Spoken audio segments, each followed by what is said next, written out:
I'm Melissa Chan. Thanks for joining us. We have a special edition of DW News Asia today. In a few moments, we'll be speaking with Pakistan's former Prime Minister Imran Khan. Last week, he was shot and injured during a protest march to demand fresh elections after being ousted from office in April. He was hurt in the leg but has since left the hospital. 9 other people were also wounded and 1 died. Police say the perpetrator was a lone gunman, and an unverified video started circulating online. Keep in mind, there's a lot of disinformation and misinformation out there. But the video showed a man handcuffed at a police station who said, quote, "I did it because Khan was misleading the public. I tried to kill him. I tried my best," end quote. Khan has accused Prime Minister Shehbaz Sharif and 2 other senior officials of being behind the assassination attempt and has demanded an independent investigation.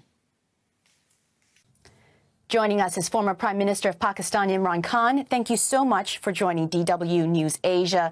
And sir, of course, I want to start by first asking how you're healing from your injuries, and do you expect a full recovery? I'm healing. I have 2 bullet wounds in my thigh and 1 in my shin bone. All 3 have been removed. And now my bones cracked, so it needs 4 to 6 weeks rest. I can't put weight on it until it recovers. The bullets from my thighs have been taken out, and they are flesh wounds. So full recovery, hopefully in 4 weeks' time. That's excellent to know. Now, you've accused the Prime Minister himself, along with the Interior Minister and the country's intelligence service, of being behind this assassination attempt, and those are very serious accusations. What kind of proof have you been able to provide, and why are you saying this? Well, first of all, let me explain that the people who are threatened the most, who would want me to be eliminated, is the current government. Because since the last 6 months, since my government has been out of office or through a conspiracy, the party's popularity is unprecedented. No party has had such public acceptability as mine.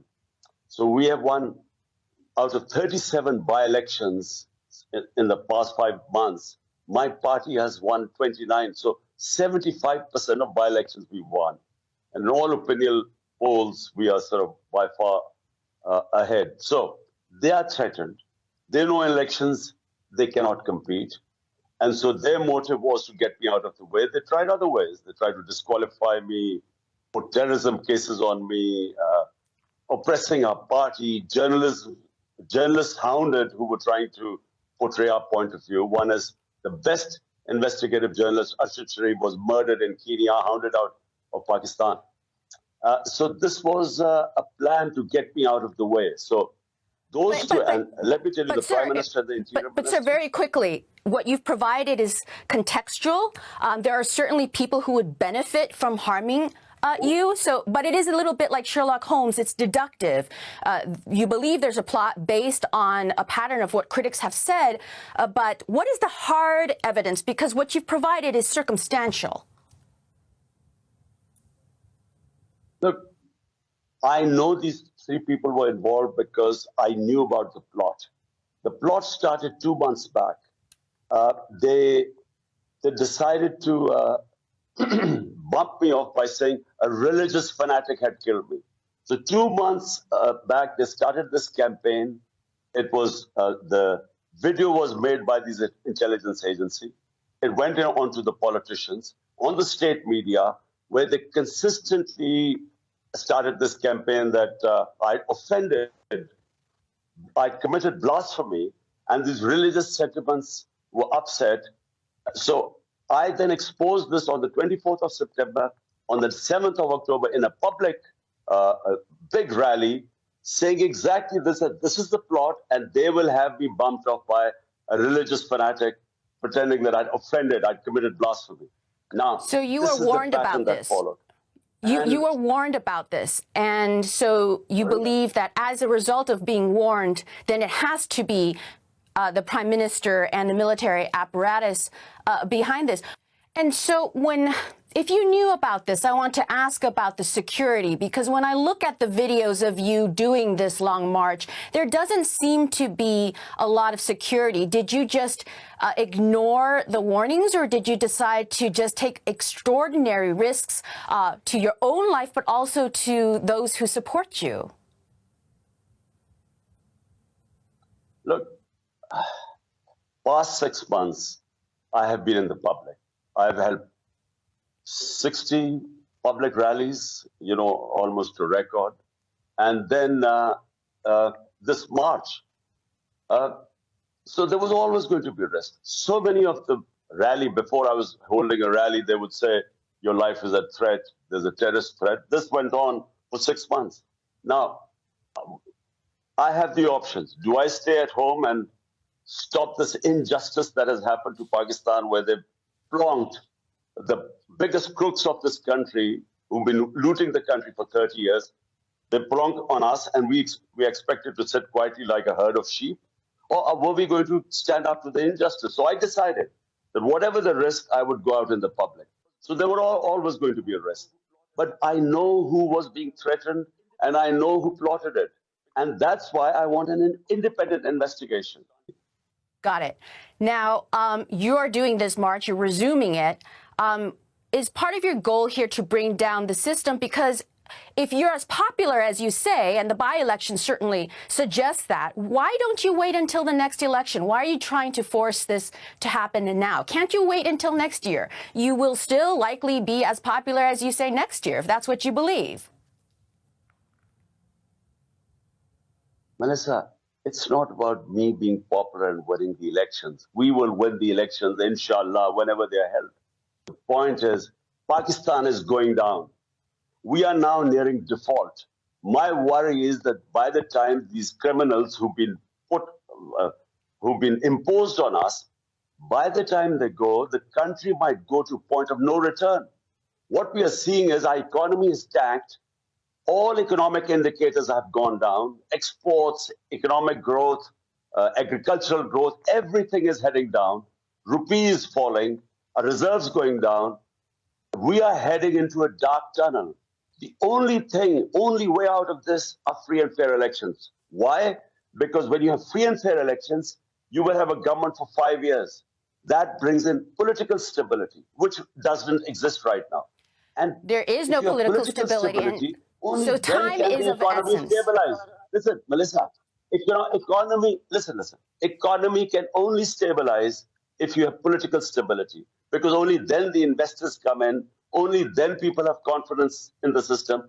When no one knows how long this government is going to last, even the government doesn't know, the economy has tanked completely. Mr. Khan, I want to express how your march has looked beyond Pakistan's borders. I'm sitting here in Berlin. You left office following a no-confidence vote, and now you're marching on the Capitol, choosing not to wait for the election. So to some, it doesn't look like a protest. It looks like an attempt to take back power, and that you're using populism to do so. From the outside, there are critics who say that this is reminiscent of the likes of Jair Bolsonaro in Brazil, Donald Trump in the U.S., Rodrigo Duterte in the Philippines, or Bongbong Marcos Jr. now in the Philippines. Would it be fair to include you in that bunch? Okay, well, that's point number one. Marching to the Capitol, what is called a march. There were 3 long marches against me when I was the Prime Minister. We didn't stop them. We didn't think it threatened my democracy, because peaceful public protests are part of democracy, my right. So, firstly, it is within the Constitution. It is when you feel that there is something wrong going on as a Democrat, it is your right to protest, like you do in Germany and all over Europe. Secondly, my government was removed, not some constitutional or legal way. They paid $1 million of black money was spent to buy 20 of my members of parliament. It was straightforward, something illegal. I mean, it wasn't an election, it was auction. They were buying our MNAs, and it was not hidden. The whole country knows the going rate when they spent on my members of parliament. So that is unconstitutional. So it was my right to protest. Secondly, the people who have come on imposed on us, 61% of them are on bail. 60% of the cabinet is on bail on corruption cases. And what they have done is, while the economy has gone down, they have given themselves immunity from corruption. This doesn't happen in a democracy. So you're talking about corruption, but I go back to the fact that you were in power. What would you have done differently? If you're talking about so many people who are corrupt, do you have any regrets from your leadership, your prior leadership, in terms of not being able to tamp down corruption the way that you're talking about right now? Well, Melissa, one regret.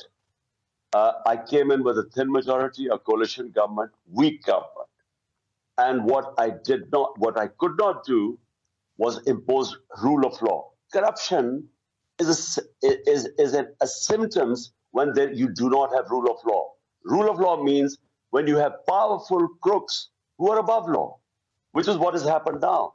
These people who've been plundering, these ruling elites who've been stealing money for 30 years, who have massive corruption cases, have come into the parliament and waived off the corruption cases. So what I could not do is that the Accountability Bureau was not controlled by me, it was controlled by the establishment. And so I did not have the power to bring the big crooks under the rule of law. And I could not hold them accountable. And so you're ineffective. I mean, the reason why developing world is poor is because the ruling elites are above law. And I couldn't succeed in bringing them under the rule of law. Mr. Imran Khan, we've run out of time. Thank you so much for joining us.